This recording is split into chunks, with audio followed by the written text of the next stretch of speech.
Et si la procrastination, ce n'était pas vraiment un problème de paresse, ni même un manque de discipline, mais juste une simple erreur de 2 minutes.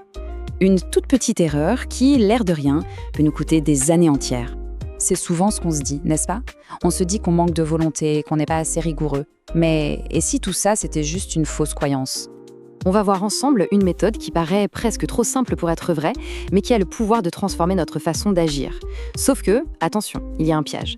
La grande majorité des gens l'utilisent mal et du coup, ça ne marche pas. Voyons comment faire partie de ceux pour qui ça change tout. Bon, allons droit au but. Pour trouver la bonne solution, il faut d'abord comprendre le vrai problème. Et spoiler, ce n'est pas celui qu'on imagine. On connaît tous cette situation par cœur. On est là, devant son bureau, on sait exactement ce qu'on a à faire. Un rapport à écrire, un cours à réviser. Et pourtant, qu'est-ce qu'on fait? On ouvre une vidéo, puis les réseaux sociaux, puis une autre vidéo. Et voilà la petite voix qui démarre dans notre tête, son grand monologue d'excuses.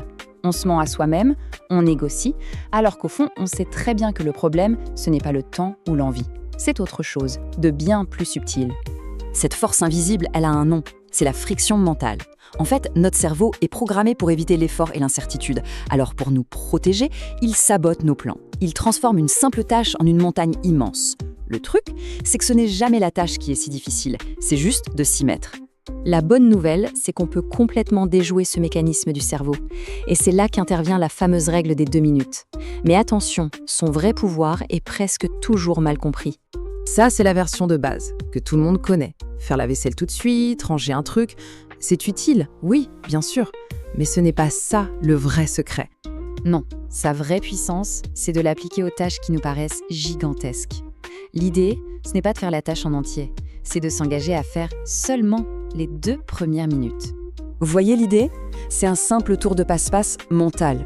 Au lieu de se dire « il faut que j'aille courir », on se dit « il faut juste que je mette mes chaussures ». Au lieu de « je dois bosser 2 heures », c'est « je dois juste ouvrir le document ». Ça a l'air ridicule? C'est parfait. C'est exactement pour ça que ça marche. Le cerveau ne voit plus une montagne, il voit une toute petite marche facile à monter. D'accord, mais pourquoi est-ce qu'une astuce aussi bête est si efficace?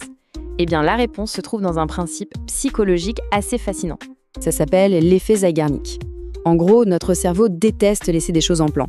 Une fois qu'une tâche est commencée, même pour 2 toutes petites minutes, ça crée une sorte de tension. Une envie presque irrésistible de la terminer. C'est le même principe qui nous fait enchaîner les épisodes d'une série. Et ça, c'est le point crucial à comprendre. Le but du jeu n'est pas de devoir trouver une motivation surhumaine pour travailler 3 heures. Non. Le but, c'est de créer un élan, un momentum, juste en démarrant. Une fois qu'on est en mouvement, tout devient plus simple. Mais attention, c'est ici qu'il y a le piège. C'est l'erreur qui fait que la plupart des gens abandonnent cette méthode en se disant « ça ne marche pas pour moi ». La différence est subtile, mais elle change absolument tout. L'erreur, c'est de se dire « ok, je fais 2 minutes et c'est tout ». Ça crée une contrainte. La bonne approche, la seule qui marche, c'est de se dire « je commence juste pour 2 minutes et après, on verra ». Le but n'est pas de s'arrêter. Le but, c'est de commencer sans aucune pression. Bon, assez de théorie. Concrètement, comment on met ça en place? Là, tout de suite. C'est très simple, ça se fait en 4 étapes. C'est aussi simple que ça. 1. On choisit une seule et unique tâche pour rester concentré. 2. On la simplifie au maximum jusqu'à ce que ça devienne impossible de dire non. 3. On commence sur le champ. Et 4. L'étape la plus importante, on continue seulement si on en a envie. Aucune obligation, pas de pression. Maintenant, si on veut aller plus loin et vraiment se débarrasser de la procrastination pour de bon, il y a un niveau supérieur à cette technique. L'idée, c'est de lier ces petites actions de 2 minutes à quelque chose de plus grand, notre identité. Il ne s'agit plus seulement de faire quelque chose, mais de devenir quelqu'un. Au lieu de penser « je dois travailler », on commence à se voir comme « je suis quelqu'un qui agit ». Et chaque petite action de 2 minutes est comme un vote pour renforcer cette nouvelle identité. Et sur le long terme, c'est notre identité qui guide nos actions bien plus que nos objectifs. Parce que le vrai danger, si on ne fait rien, si on continue de tout remettre au lendemain, c'est que le temps, lui, il ne s'arrête pas. Et cette inertie s'accumule. Une petite chose non faite aujourd'hui devient une chose un peu plus dure à faire demain. Et c'est ça, la dure réalité. La différence entre ceux qui accomplissent des choses et les autres, bien souvent, ce n'est ni le talent ni la chance, c'est l'action. Et toute action commence par ce tout premier pas. Au final, tout se résume à cette seule question.